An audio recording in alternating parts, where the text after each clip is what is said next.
Hey, welcome back to part 2 of the ramp build. Excited to show you the next phase of this project. Things are really ramping up.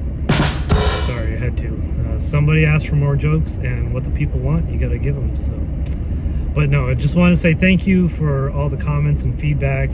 Some really great ideas, and the comments are really encouraging, so I appreciate that. Just excited that I can bring you along on this journey with me. So let's go see what we can get done today. Hopefully we'll have a lot of progress and some fun along the way. Thanks for watching. Hey, so before we get started, just a quick bit on these sawhorses here. These are some tough-built sawhorses. Really love these. They're awesome for traveling in a truck. I don't have a trailer or anything like that yet. So they fold right up. The legs, you can adjust them to the height that you need. So sometimes you want the sawhorses up higher, sometimes you want it down lower. I'm going to set them on the highest setting for today. Made out of metal, they're really tough, sturdy sawhorses.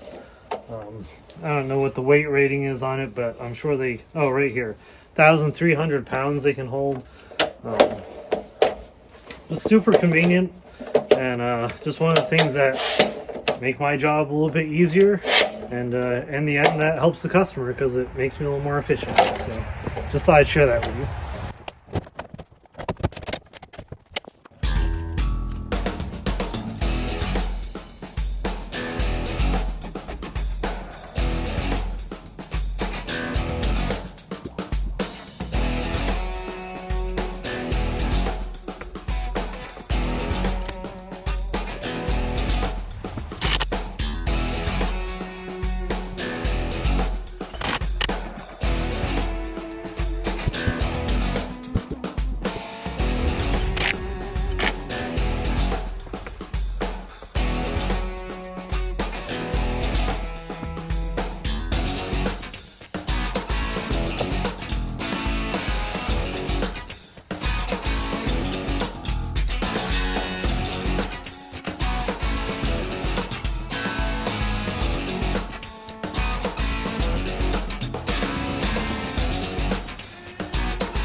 Okay, so we've got the basic framework laid out. Now I'm going to start filling in the inside joist. It was a little bit of a project getting these leveled out and coming in smoothly into the ground to have a nice smooth transition. I'm going to start back up at the beginning, start filling in the joist, work our way down. Okay, so this is our basic layout for the joists. We have 1, 2, 3, and 4 joists. We need, it's going to be 42 inches from inside to inside of the joist. The outside, it's 45 inches. So the way to figure out the even spacing on here, just take your joists and cram them together. So we have 4 joists, so 1, 2, 3, 4 joists. Add that up, 1.5 inches plus another 1.5 inches makes 3 inches, and 4.5 inches, and 6 inches. So we have 6 inches of total material. Out here's the outside of our deck. That means we have, from the 45 inches, take away our 6 inches here, leaves us with 39 inches of space in here, and that space is the equivalent of the space we have to fill here. So we've got 3 gaps to fill. Divide your 39 by 3. That gives us 13 inches. So we want 13 inches of space in between each of our joists. So when you go to mark it, go 13 inches, put your mark, do an 1.5 inches for the joist, another 13 inches, another 1.5 inches for the joist, 13 inches, and here you are on your outside joist.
Alright, that was a good fit.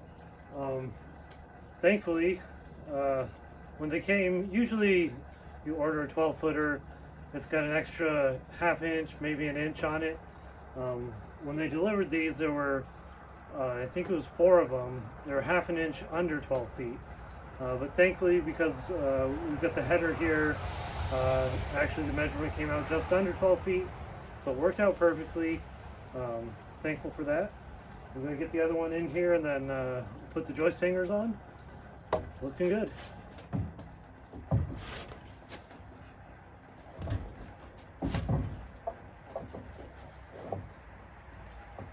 It's going to be a tight fit in here.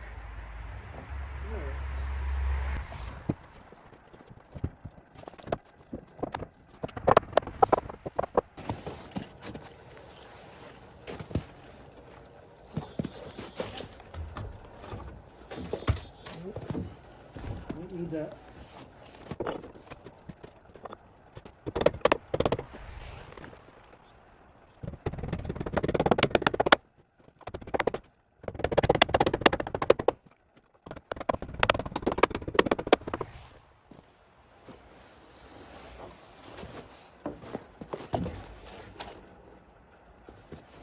I'm going under.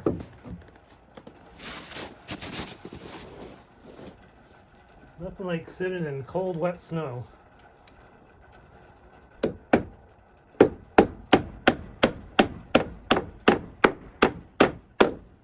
Sure is a lot easier to hammer though.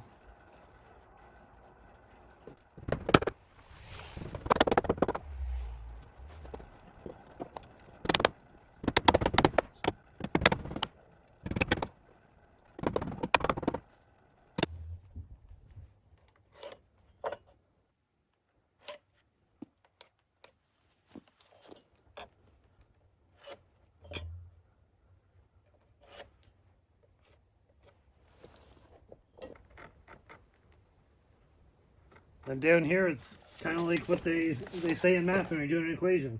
Do the same, do both sides.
when you're putting your joist hangers in, you've got these nice tabs up at the top.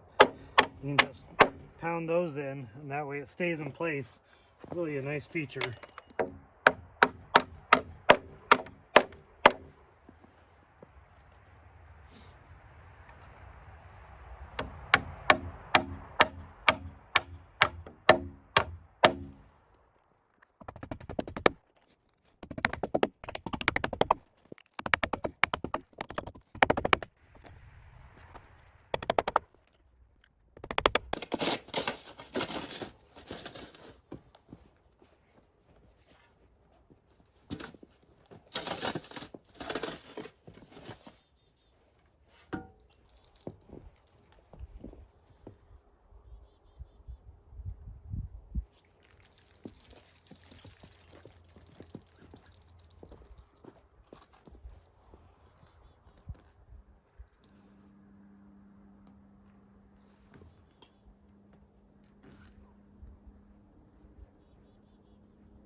And you thought this was a hammer.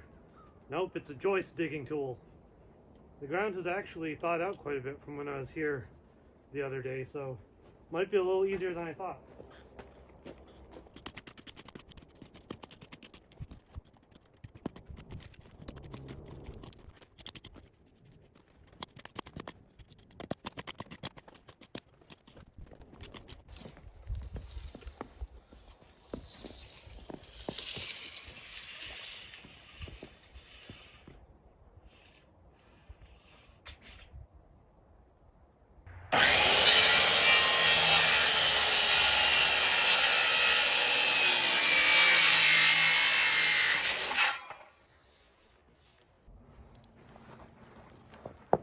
Okay, so next we're going to start filling in the posts.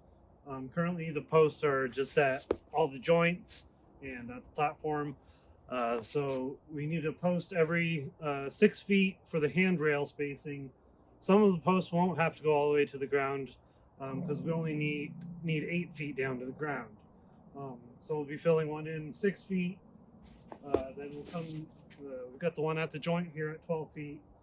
Then at 18 feet, that one's not going to come all the way down to the ground because we've got the platform posts down to the ground, and that's less than an 8-foot span between the 12 and the 20 foot. And then we'll start coming down the 90-degree turn here. We'll do another one at 6 feet, and we've already got the 12. Then we'll come to 18 feet, and then at that point we're already to the ground anyways with the ramp. So let's go and get those posts put in place.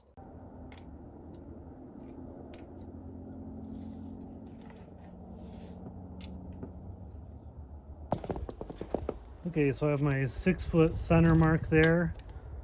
So the posts are 3.5 inches wide. So just mark 1 3/4 on each side of the center mark. And that gives us the width, the 3.5 inches we need for our post.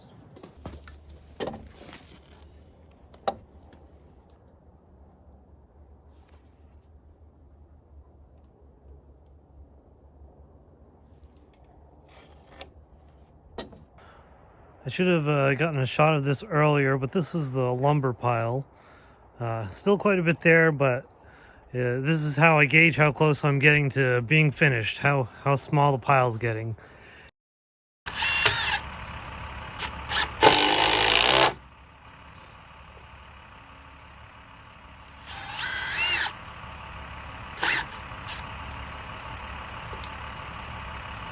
wood starts to split, just go back and come back with a drill and drill that out, and then I'll sink one in through that.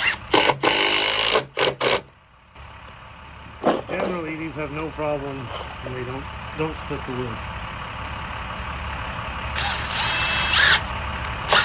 So if you've got just a bit of a crack here that's causing it to split, so I'll grab my drill it out. Should sink nicely.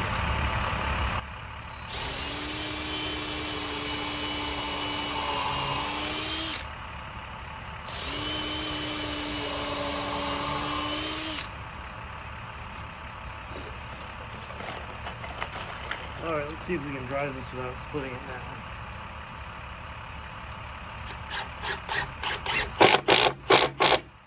Beautiful.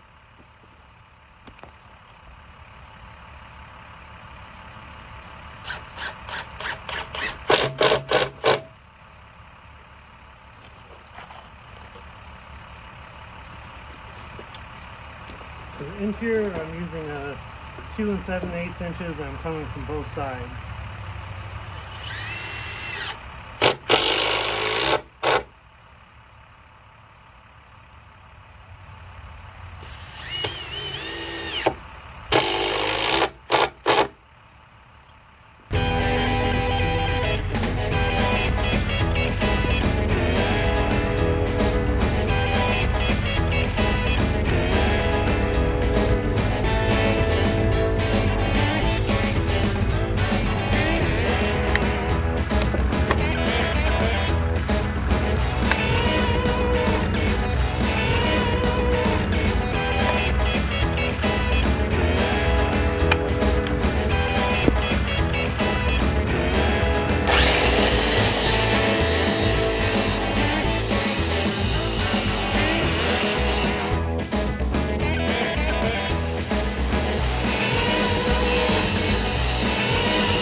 This is why we're not pouring concrete footings right now. The ground's frozen solid, so we're building this as a floating ramp. The ramp was needed as soon as possible, and the need came up during the winter. So we're building this as a floating slab. Once the ground thaws, we're going to reassess it, and we'll probably have to pour concrete footings at that point. But maybe these will hold up well. They're actually designed for frost-prone areas, and it is a common practice to build ramps as a floating structure. So we'll take a look at it when the ground thaws, and we'll go from there.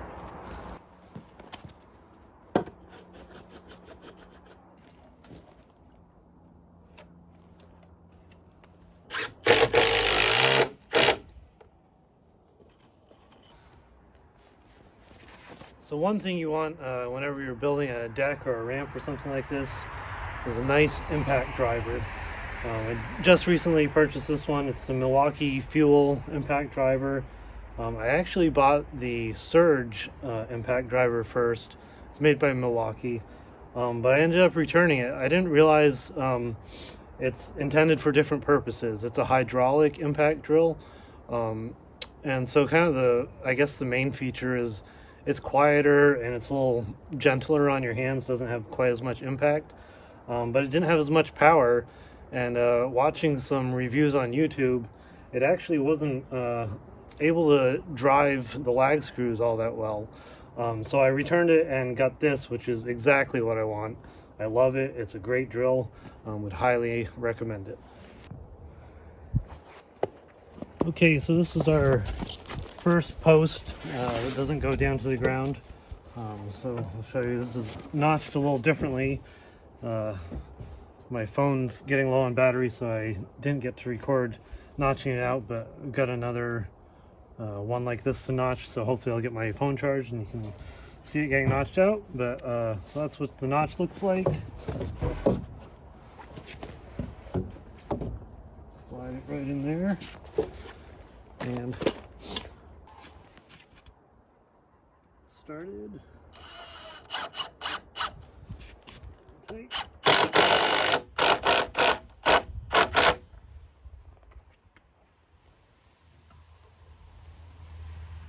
Level.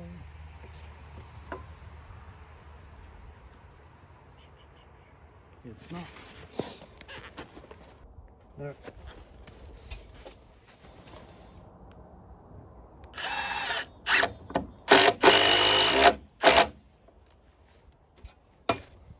These lag screws really suck it in. So you sometimes want to check and make sure it didn't change the level on it, but just something satisfying about how well these draw into the lumber.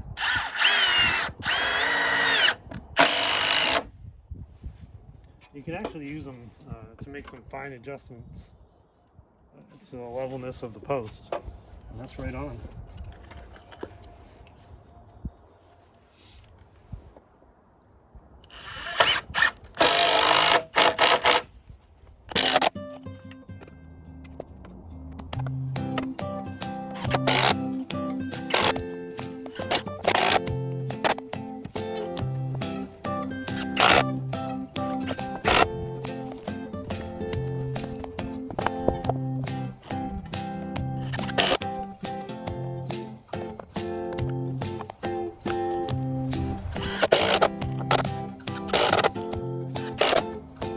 Did I mention I love this impact driver? I guess you could say it's made an impact on me. Alright, so we're making good progress today. Got almost all the posts in. Then we'll be getting to putting the decking down. That's kind of the glory part of the job. I really enjoy that. Really dresses it up and looks nice after that's done. And then you can start walking on it using the ramp and seeing what it's going to be like. So it's lunchtime. My wife just texted me, said that she's got lasagna in the oven for me, so super excited for that. I'm a little spoiled.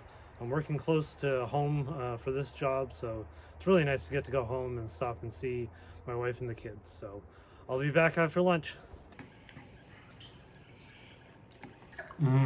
That's good. All right, I'm back from lunch, re-energized. Let's get these posts knocked out.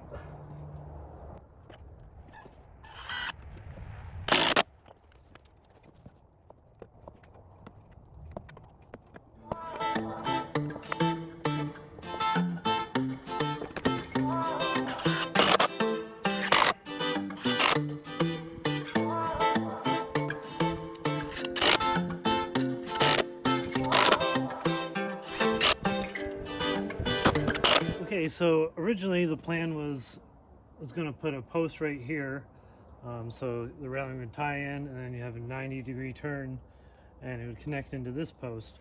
But I'm going to make a little change. I'm going to carry a joist, just a small joist, 45 at a 45-degree angle here. That way, it just gives that little extra room when you're rounding this corner to turn on to the next section. Should make it a lot easier to maneuver, and should be a pretty easy change.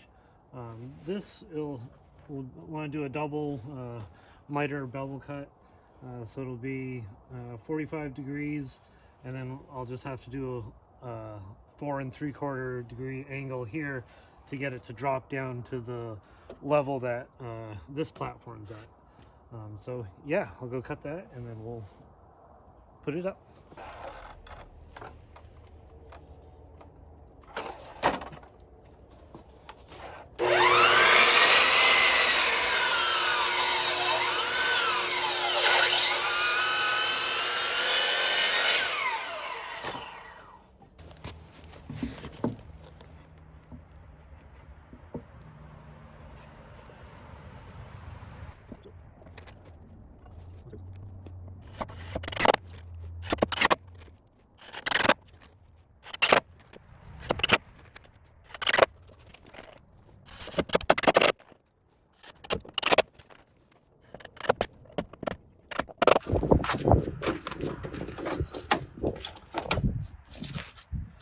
All right, well, that's it for today. As always, thank you for watching. If you haven't yet, please subscribe to the channel. Hit the like button if you will, that helps me out. I appreciate you watching. Please feel free to leave a comment. I hope you all have a great day. Thanks for watching.